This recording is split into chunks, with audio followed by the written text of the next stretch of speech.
Welcome everybody to tonight's Zoom, and we have a lot here and starting late. So, hey Dick, I'm glad you're going to make it here. Let's get this screen started and start the party. Merry Christmas, everybody! Merry Christmas. Now you see the my screen, yes? Yes. Okay.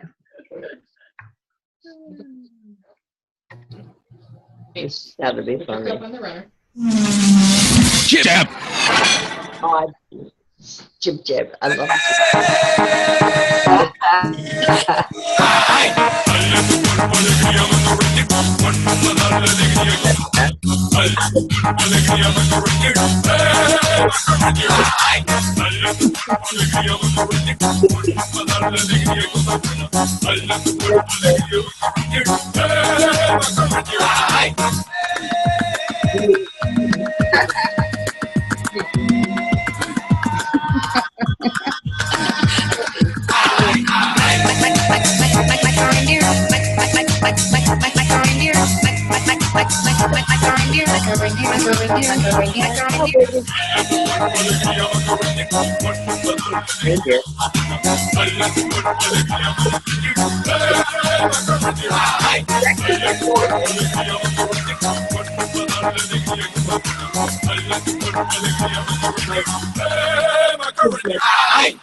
There you go. Great.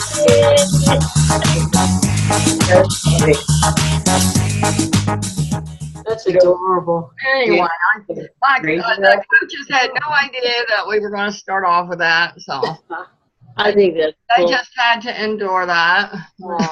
It's adorable. Like it, I like it. Yay, that was awesome.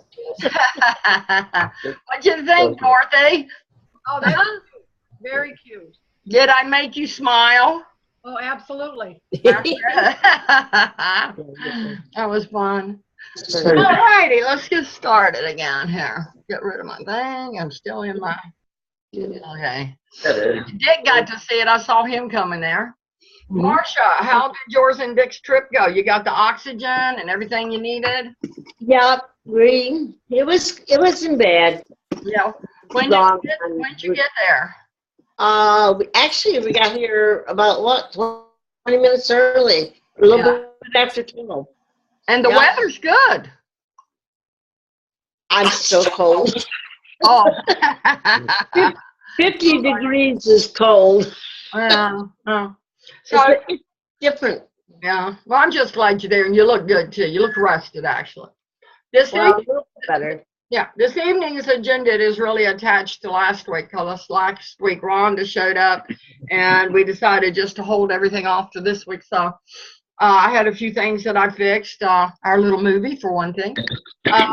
And we're going to do the gathering room. We're going to lock up the healthy gate that we just finished. We didn't get the opportunity to do that. And Dorothy, you still going to do that support call with Lydia? Right now, I don't even know where my notes are, but I know that you have it. Were you going to show a portion of it? I am going to show a portion of it, to what extent they want to listen. Okay. And then I'm going to cover a little bit about genetics and the bell curve. And we'll look at our Christmas party, and then we'll share a success story for today. So in our gathering room, these are the questions, and I haven't picked one yet, but I will pick one. I'll just use the first one. That happens to me every time. I'm still picking the first one. So I'm looking forward to after Christmas, because Jeannie's going to be down here with Pat and Michaela, and that's going to mean I'm going to have all my kids together. Yep. Nice. Very nice. So I'm looking forward to that. Excellent. Who's next? I'm looking forward to Christmas to end. The stores at the place, there's crowds all over the place. We went to Kohl's yesterday, and the place to pay, the cashier, I would say there was 50 people ahead of me. In two lines. And I said, you know what? I'm not going to do this. Forget it. Let's go home. Like, And we did. Yeah, yeah. so I'm waiting for all the stores to finish with all this craziness. Right, That's right, what right. it's supposed to be. Who's Yeah. next? I'm done with Christmas stores. Dorothy? Wow, there's a lot of good ones there. Yeah. What am I most proud of in myself is just holding things together. Yes. I will second that. Oh, All right. That was a short one. Who's next? I'll go next. If money and time were not an issue, I would bring my brother, who just is going to turn 80, here to see my place. He's the last of the relatives that is still alive, and he's so sad because he can't come and see this nice place that I live, and I would really love to do that. Wow. What a great Yeah. story. Yes. Who's next? Let me see. What do we got here? I don't have my glasses on. I left my computer in Albany. And, Want me to and read them Florida. to you? Want me to read them to you? No, I think I got it. Hey, Daisy. Let's see. I think what I'm looking most forward to is Gordon, my son, is coming the day after Christmas. He can't do it Christmas Day. And so we will all be together for the first time in, what, 9 years? Yeah. And it's just been great. I've seen two of my granddaughters. So the other one, I think she's working and stuff. But just looking forward to seeing everybody and getting here safely. That's great. Can you adjust your camera where we can see your face or not? I don't know. It's on a laptop thing. It's a tablet. It's a tablet. There you go. Well, that was close. Now we can see your nose. Put underneath it. Put underneath it. Yeah, they'll tip it up so they can see me more. Us more. Oh, here. Marcia Novita. Yeah. There they are. Is that better? Yeah, that's Well, wonderful. that's much better. Great. Yeah, yeah. Yeah. Okay, I guess I'll go with what I am looking most forward to is getting back on track with my eating. I have to agree with you there. I'm slipping myself. So. No, really, if I was an alcoholic, I would ask to go into rehab at this point. Oh, really? Really. So I understand the compulsion and everything. So Yep. Who we got? Is Dick doing one, Marcia, or is he off doing stuff? No, he's right here. I don't know. It's up to him. What do you want to do? I want to listen. He wants Okay, listen's fine. Lisa, how about you, babe? I'm looking forward to Florida. No Yeah. more Alabama. all right. That's a good one. And that's everybody, right? Mhm. If I remember correctly, we're all done now. I'm looking through my list. All right. I'm here. Oh, is Colleen going to do one? What I really want to share is that I'm very happy that my parents are here. Yes. Yeah, I can understand that. Are you ready for Christmas? You got all of Connor's stuff? I got Connor stuff, but I still have stuff to get for everybody else, for other people. So actually, I'm on my way out right now to Target, and I'll probably shop a little tomorrow too. And does Connor have more than he should have, or just enough? I bought him, I feel like, just enough. I don't feel like we went too crazy, but then Dad went and bought more, so probably more than he, probably more than a 1-year-old needs. Yeah. He doesn't have And then a cell phone yet. Connor will end up playing with the bows and the wrapping paper more than the Oh, presents. definitely. You're probably absolutely correct. He So, loves boxes. so we'll go ahead and wrap up our last games. And we did end up in second. I know that it says fourth, and hopefully they will get that corrected in the next challenge, but you have to have at least 10 members on your team to count in the ranking. So we always end up second. I think I'll put a hitman out on Mary. Oh, we got a tape of that. I shouldn't have said it. Oh, that's right. And Dorothy, what is this I hear about Fitbit? Yes, I didn't even know it. I went back and I was cleaning out stuff on my computer and I realized that I had been selected to get a Fitbit. That's, I was really excited. Yeah, that's that really was awesome. Yeah, they had a drawing of 11 people everybody who got all their points that week. And I was Okay. one of them. I've been very lucky with Take Shape for Life. But you know what? In our room, we had not Barry, we had Gary, we had Dawn, we have you, we have Colleen. Yep. Is that it? I think that's really good to have 4 out of our room actually win Fitbits. You notice down there it says certified health coaches who referred you. So when I check that, I always look down the list to see our names because that's what's posted. I never look in the left side, so I missed you. I didn't see you. And I was really thrilled when I heard that. Do you know, has it been shipped yet or anything? No, they had to have my address so they could ship it.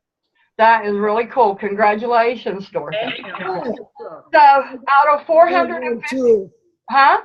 I said, I have one. Yeah, but you didn't win it. Dorothy won it. Yeah, I know. You paid money for yours. That's the same too. I'm excited to have it so that I can learn how to connect. Yeah. Because mine, you can't connect anything. I have one, but it doesn't. So we will have a Fitbit class when all your busyness gets over with, okay? Yeah, except I can't do anything right now. I can't do the treadmill. I can't do anything that involves my foot for 6 weeks. Okay. Well, you got other moving parts, so you can use them. He said I could use a bike. He said I could do a bike. That's cool. So, out of 455 teams, you have to take that into consideration. Then we end up in second. I think that's amazing. And out of 5,883 participants, we're 19.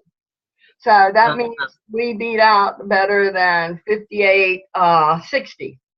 So congratulations, everybody. Good job. The total weight loss, and I went back and got this because it changed from last week. Everybody's weighed out with this number, but that's 19,074 pounds. I actually did I went back and I checked all the other challenges that we've done, and I showed the number to date, but I didn't do that this time. And I'm gonna do that in the near future because I'd really like to see where we're at. Maybe we need to keep a toll from challenge to challenge, how much people have lost total since we started these challenges. The new challenge, and we already have 12 people in the room. Wow. Yeah, I know. Everybody's getting in there. Everybody's getting their points early. I just love it. I think being in the room early is just a reminder that it's coming. I think it's good for me to know I'm there. So the next one is the 6-week health challenge, which I love, and it starts on January 18th. You can really get something accomplished in 6 weeks. They have a contest out that you push to if you invite 2 people that join you in the challenge. You're going to be put into a drawing. It's going to be $5,000 worth of prizes in the drawings. So it's really simple. Get 2 friends to join you, and you're entered. Okay? So maybe we can get some other friends of other people in here. Our little room has been growing. We have some people I know coming back. I heard from Gay. Gay is my health coach. Marsha, I think you started out under Gay, didn't you? And then when I become a health coach, she transferred you back over? No, I didn't. You waited so long after me. So when I first became a health coach, it was long after I resisted. I didn't want to be a health coach. I was busy working on me. And so Gay had like 10 people that had seen me and wanted to get in the program. And whenever I become a health coach, she just transferred them all back to me. But Gay is my health coach, and I give her credit for the good job I've done. She sent me a letter. I'll just read it to you.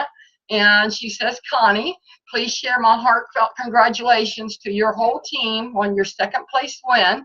Wow, just wow, y'all done it again. And during the busiest, most obesogenic season of the year, and she's right. You fought battles, overcame obstacles, you had a goal, gave it your soul, you worked hard, went to the extra yard, you gave it your all, you stand tall. Congratulations. As a fellow health game participant, I know what it takes to come together as a team the way you all have. It takes hard work and commitment. You all set the standard high and play with excellence. You are a role model for the rest of us. I have no doubt that you are each impacting the lives of others outside of the game as well.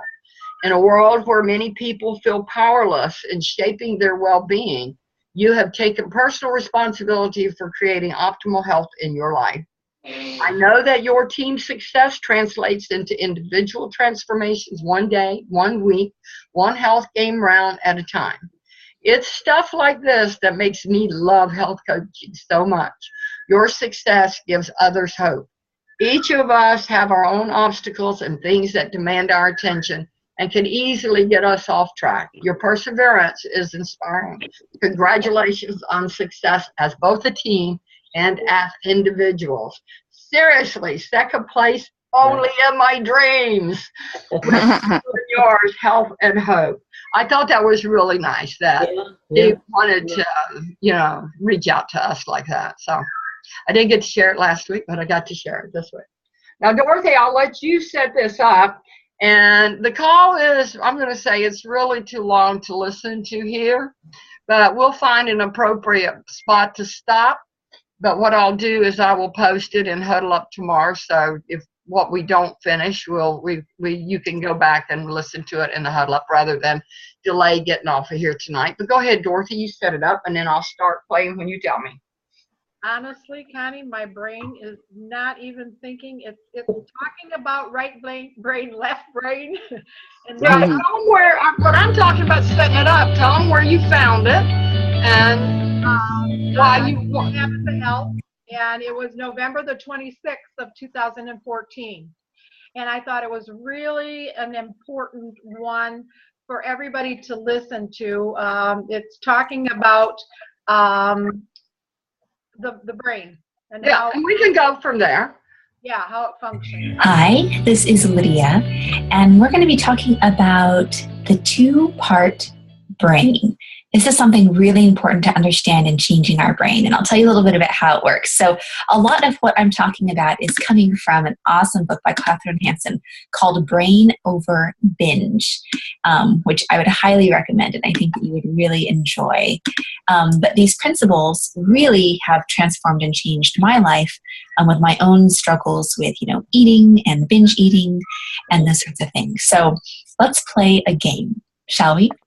Last time you binged or overate or ate out of stress or lack of sleep or whatever it was, if you woke up the next day and said, man, why did I do that? What was the message? What was going through your mind at that time that you were either eating or thinking of eating those things? Can you think of a couple things that are running through your mind? All right, here's some of mine. So my messages are especially flare up when it's like, okay, well, I've got to get things in control. I'm going to start eating a lot healthier tomorrow. So it's the last chance thing, right? Like I've got to have it now. I'm never going to have it again. I'm never going to have ice cream again. So I should definitely eat it now. And just to quiet it, like I'm obsessing about food. I'm thinking of what's in the pantry. If I can just eat it, I don't have to be stressed about it anymore. And once it's gone, then it'll be gone. It's just like a relief sort of thing, right? And this sort of like, I'm going to die feeling like I have to do it. Like I feel like I got to do this thing. And then it's so much better than feeling the way that I feel. It's maybe eating right now isn't a great choice or eating that, but you know what? It's better than feeling this sad or this angry or the other end of the spectrum, right? Like I feel so good. It sounds great right now. I should just eat like tons of stuff, just whatever we want, right? It's a special occasion. And then during the eating, right? Whether it's the binging or overeating or whatever it is for you. I used to have these thoughts of like, I'm so crazy. Because I knew what I wanted, right? Like I knew that I was wanting to be a healthy person, that I had goals that I was working towards. So why am I doing this? Like I am so messed up. I'm sabotaging myself. Like, why can't I figure this out?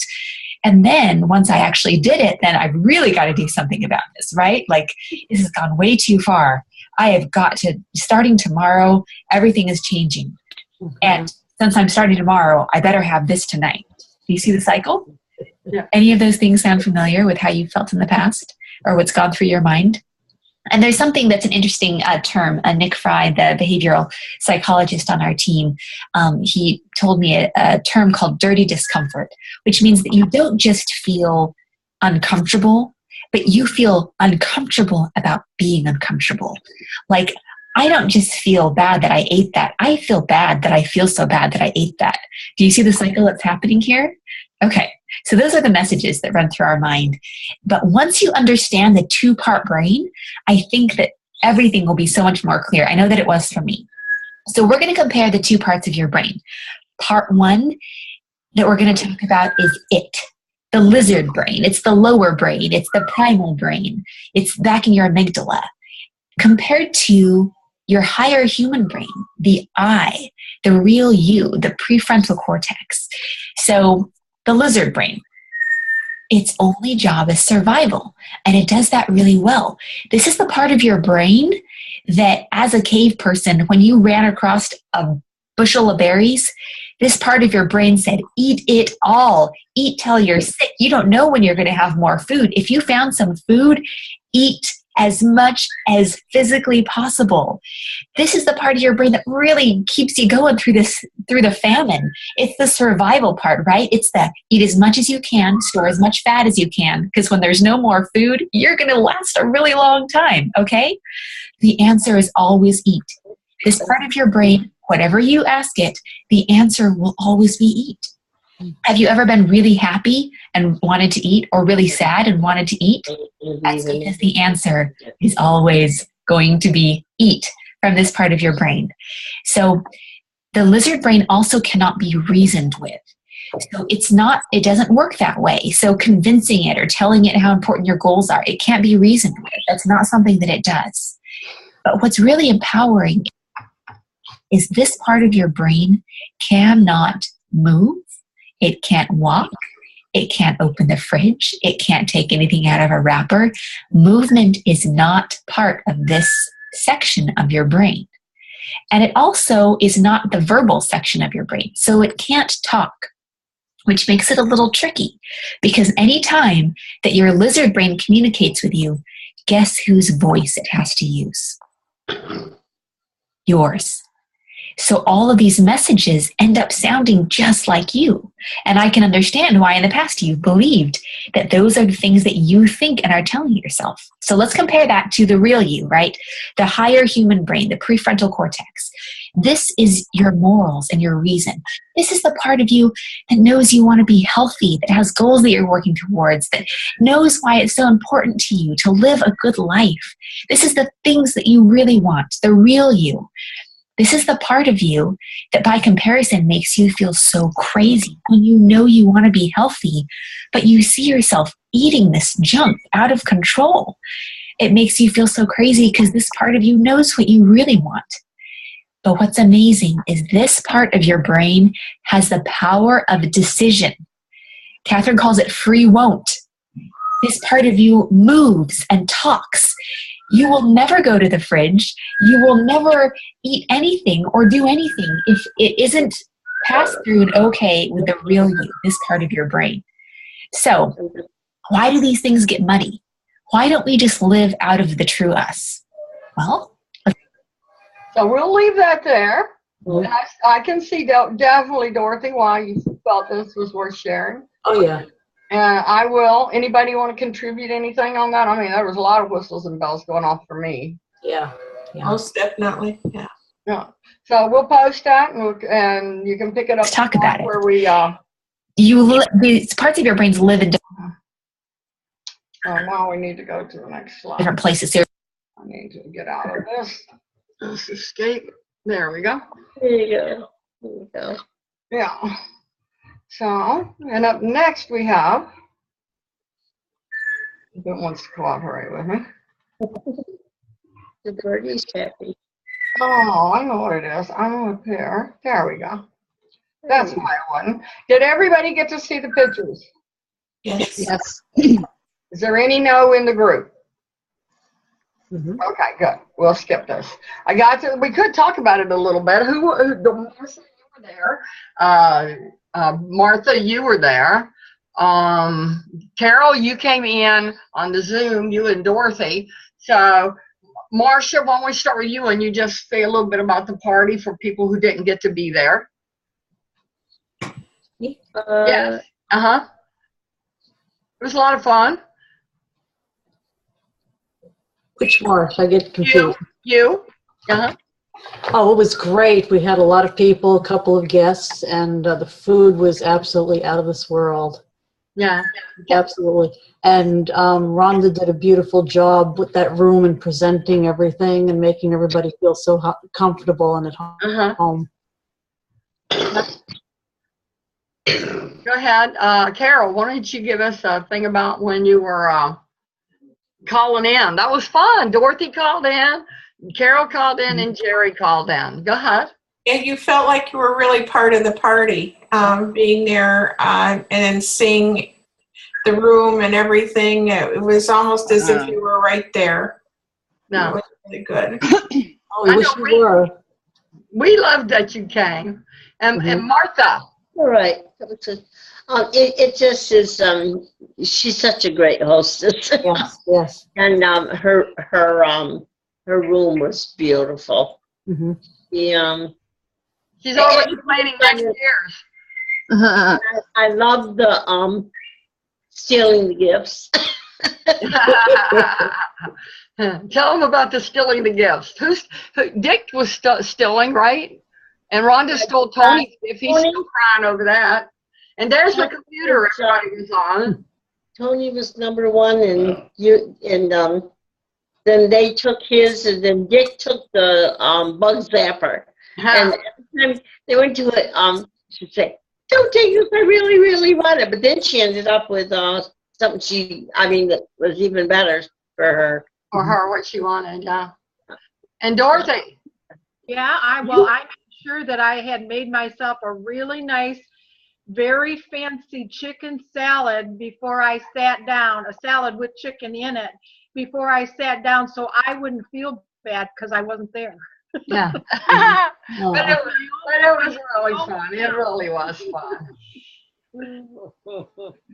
I'm excited because I get to be there next year. Woohoo! Good, good. It is fun. We have a good time. Mm-hmm. It's really nice. Okay.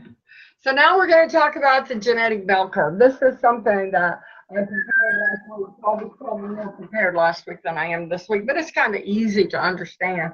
And we all know that genetics play into everything that happens to us, and we're not all alike. The good news is that most of us probably fall into that 60%. Then you have the 20% that no matter what they do, they never gain weight. And you have the 20% that no matter what they do, they don't lose weight. Fortunately, that most of us, and I would think probably all of us, fall in that 60% where we can do something about what we have. The genetic bell curve is similar to the bell curve they use for students in grades when they're determining IQ, and but this is associated with how people, how their bodies are genetically when it comes to weight loss and things like that. And it's just as everybody doesn't learn the same way or have the same ability, well, the same thing is true of people who have weight loss problems. 60% of us are genetically average. If we follow a sensible, well-designed plan with good nutrition, our bodies will respond. And I think all of us have already experienced that. We will get predictable results except for plateaus. Weight loss is about many factors: calories, proteins, carbs, fats, fiber, vitamins, minerals, water, sleep, and stress. Now, no two people are the same. We are all unique. We cannot compare ourselves to anyone else. The Right side of the curve, that's the lucky ones. They shed fat quickly and easily, even if their training and nutrition isn't perfect. They have more leeway and can cheat more and work out less and get away with it. Tony's one of those, by the way. And then on the extreme right, you have the person who can just never do anything healthy. And they really consider these people the genetically gifted. But they say the problem that people who can eat anything and never gain a pound because they have that really fast metabolism, that as they get older, because they have never thought about nutrition in the same way the rest of us have had to think about it, because they can eat anything they want. But in later years, they do run into a lot of disease factors because eating healthy never has been anything they had to think about. Because it's always about weight loss, not how healthy they were. Interesting point, right? Yes. Very. No, I never thought about that till I covered this. Okay, the remaining 20% on the left side of the curve are the genetically below average. These people have a more difficult time shedding fat, and they need to work harder than others. Getting results may require a more stricter nutritional plan, much more discipline, more training, a lot more patience. The further left you are on the bell curve, the harder it will be to get lean and muscular. So I think what this speaks to me is that we're all trying to improve ourselves, and we really want to be as good as whoever the best person is. And I don't think that any of us can parallel ourselves to anyone else, because we're all different. And I would suspect that we might be in different parts of this curve at different times too. Right. So the unlucky folks are those folks that are over there on the left side, and most of us are probably right there in the middle. And then the really lucky folks, and that's probably not us, are over there in the right, and they don't have to really worry about what they eat or how much they get up and they move. But what they said is that if you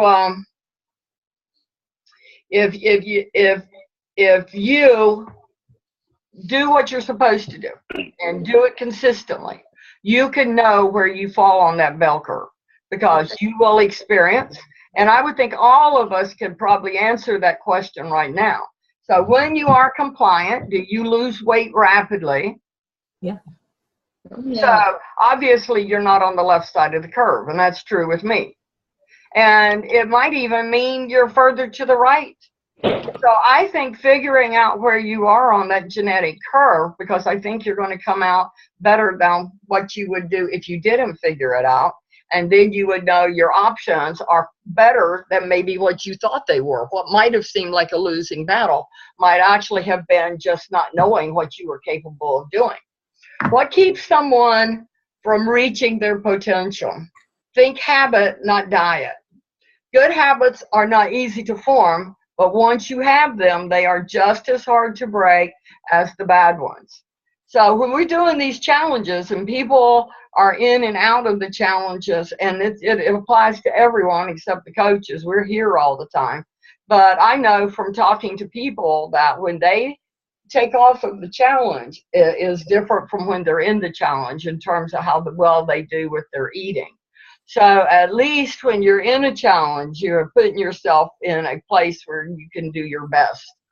By strengthening the good habits you have and minimizing your bad habits, anyone can reach their potential, even those people on the far left.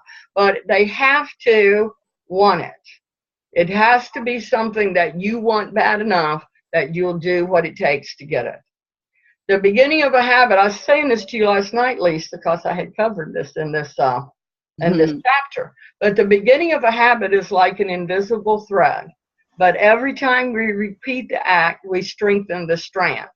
Add to it another filament until it becomes a great cable and binds us irrevocably, thought and act. Good. What were we talking about last night, Lisa? Oh, we were talking about how much different we are than what we have been, and how much further we are in our thought processes and the things that we act on. And it all has come from us strengthening our good habits and weakening our bad habits, regardless of what we're talking about in life. It can be on a personal level, it can be on weight loss, it could be at your job. But, just always striving to be better than what you are. That's all I think you can do. And not be critical of yourself when you're not exactly doing what it is you expect of yourself. Everybody has to have some forgiveness built in. That's one of the good things about the challenge is that I find that in the challenge is when I'm really strengthening the better health habits. Definitely. And in between trying to keep up and, still kind of be following what you do in the challenge, even though you're not accountable. And I find that in between the first two challenges was not so much, but after the second challenge, it is. It's the habits are the bad habits are getting less and the good habits are getting stronger. Just like when you exercise, you build muscle. Exactly. And the more muscle you build, there is an irony here in that when people let their muscle go and they don't continue to strengthen, and this is not aerobic exercise. Aerobic exercise is to strengthen the heart. Stretching is to keep your mobility and flexibility. Balance is when people get older, if you're not practicing balance, then you're going to obviously be lacking it when you get older. So there's so many elements of making yourself better that there's no way to fit all of them into one day. And so they just rattle around there in the back of your brain. And then you're just getting better at each little thing as you go along. And I think that constant reminder when you're in a challenge is what keeps it in the front of your mind, where it's really easy to dismiss when you're not actually having that input on a daily basis. That's exactly what you're saying, right, Lisa? Yes, I think the most that I get out of it is, the accountability is great, but what the challenge is reinforced for me is mental. Because it's like in the military, it was all about intestinal fortitude. Your mind is the strongest part of controlling, of changing your habits, and the challenge just reinforce, your mental integrity. Yeah. If that makes any sense. I agree, totally. I don't know how long ago I decided to use this for our success story because, and this is a commercial for Manifest, and forgive me on that, but the message I'm wanting you to hear is the transformation that people have. And if you really could, I thought this was great that Take Shape for Life had the vision to see somebody being able to talk to their future self, and that's what this commercial is about. And they did video of the person before they did the program, and then they did it as they went through the program. But I just think it's wonderful. And if you could have a conversation with your future self, would it sound like these? This was good. Yeah. What if you could have a conversation with yourself? This is you, that's us. This is you, that's us. I need to feel like I can get my life back and to feel alive. What would the old you say to the new you? So tell me, does this shirt leave me fat? Just a little bit. What if you could become the person you always knew you were meant to be? I'm definitely a lot happier now than I was before. What if you could become yourself? How much weight have you lost? 31 pounds and counting. Wow. This is just the beginning. We got to keep going. The MetaFast Weight Loss Plan presents Conversations with Yourself. It looks great on you.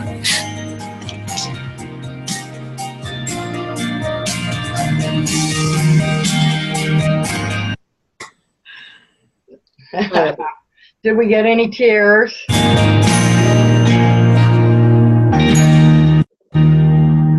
have seen that commercial many times. They come in on the.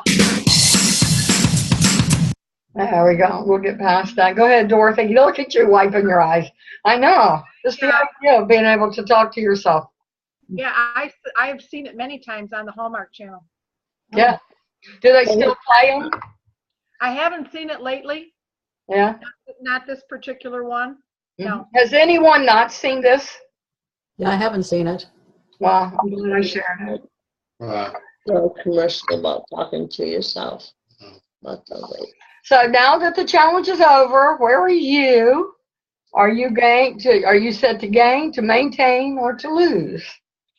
Maintain. You want to know something really funny? I did not make my weight during the challenge. I actually lost 10 pounds and somehow gained it back before a weigh-in, and I thought my scale was broken, but it wasn't. And right now I'm on the divorce diet, and I have lost 10 pounds since the challenge ended. Ew, wow. My stomach thinks my throat's been cut, so that's my challenge right now, is to get back to keeping that nutrition in. And I find when I am not eating properly, then it messes up everything for me, my sleep, my mood, my energy, and then I just have to battle. So that's my goal right now, is to get back on eating properly, because that's not the way to lose weight like that. But I've done it before. First time I divorced, I lost 110 pounds in a year. So I've lost over 100 pounds on three separate occasions. So, but right now I'm 20 pounds from my goal, and so I'm still going to work on losing. Yeah. Good for you. Good. And we love Gold Day around here, you know. Yes. Gold Day is very special. Yeah. Well, I appreciate everybody coming tonight. Dorothy, calm down. You know, you can do only one thing at a time. Take care of Mom. Yeah. Where are you going to be Christmas Day? Who, me? Yeah. I'm having 18 people over here. Wow. That's going to be busy. Maybe Mom will be out of the hospital. I don't think so. No. Not from what he's saying. Yeah. No, you know, I'm not real confident with this doctor, and and he's the only one that she has the option of having, because it's a hospital doctor. So we'll see. They took an MRI tonight, and you know, they're going to check out all kinds of things. So. Wow. And Carol, you'll be just going for the day to your son's? No, actually Christmas Eve I've had 18 on Sunday. I'm having 15 on Christmas Eve. Wow. And Christmas Day I hope to relax. Are you doing all the cooking? No, we get stuff from outside. We don't do all the cooking, no. Yeah. Okay. And Marsh, you stay up there how long? We come back to Florida on New Year's Day. Oh, wow. That's good. Yeah. The prices changed drastically if you come back 2 or 3 days before, because people are traveling, and especially people are going to Florida for New Year's. And so New Year's Day was the best time to come back. And so what we're looking for, we're going to have 11 days here. That's great. Nice. Already, it's just been getting off the plane and seeing Missy standing there was awesome. Magical. So what did Connor do when he saw you? Did he recognize y'all? At first, when I rode with Colleen and Connor, and Dick went with Missy back because he wanted to get back to the house and get warm. And Connor just kind of looked at me a minute, and then I said, you know, Grandma has legs. Yeah, because he sees you on here all the time. That's true. Yeah. But I mean, he warmed up fast. He's such a, and he's so funny. He's just doing all sorts of things now. Well, walking at 10 months is quite spectacular. That was amazing, yes. So, Martha Novita, where are you going for Thanksgiving? Mary D's? Christmas. Christmas, excuse me. My neighbor Cindy invited me over for a Christmas meal, so I'll be going there part of the day. Oh, that's great. Yeah. Congratulations. I'm working Christmas Day, so come to the gate and say hi. I know. It's my first time, and I've been here 8 years, so I can't complain. Okay, all right. Yeah, no big deal.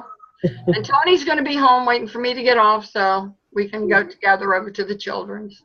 Oh, okay. And Lisa, you're going to be home, right? Actually, I was thinking since I'm by myself, I'm thinking I might look for some place to volunteer Christmas, like a food line or something. Yeah. I don't need to be sitting here by myself Christmas. Yeah. No, you don't. Well, we will be Zooming. Yes. I'm looking forward to Zoom tomorrow for my sister's 50th. Yes. Is it tomorrow? It is tomorrow night. We'll be over throwing Tina her big 5-0 party. And so we'll put Zoom up so Lisa can be there. She wanted to be here in person, but that didn't work out. So we're going to do the next best thing. I thank all of you for coming tonight, and I'll post this in the room for those who couldn't actually. Don't forget, we're staying on, Mom. Okay, I will do that. Merry Christmas, everyone. You too. Good to see everybody. Merry Christmas. Merry Christmas. We'll talk to you next Tuesday. Oh, you know what? Let's do one more time. Hold on. Don't go nowhere. Don't go nowhere. Don't go nowhere. We're going to do it one more time. Let's do it one more time. Funny. It's so funny. It was just too good not to do just one more time. Get up!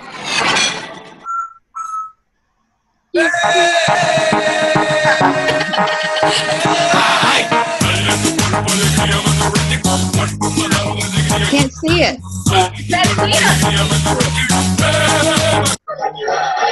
Okay, let's stop it.